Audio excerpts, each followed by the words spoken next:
How to use math notes on iOS 18. Let's get started. Launch your calculator app. To get access to math notes, what you have to do is click on the calculator icon given at the bottom left corner. Different options will appear. Click on the option math notes. Now go ahead and click on the pen and paper kind of icon given at the bottom right corner. With that, you will be directed to this page. Now you can start writing equations right here. You can use these options given over here. You can select the pen option. Now type in the equation. Let me type 88 into 9. And just for that, you're gonna get instant answer for it.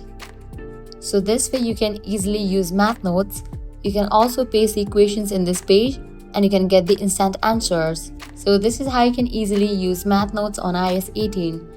If this guide was helpful, do not forget to like, share and subscribe to our channel. Thanks for watching.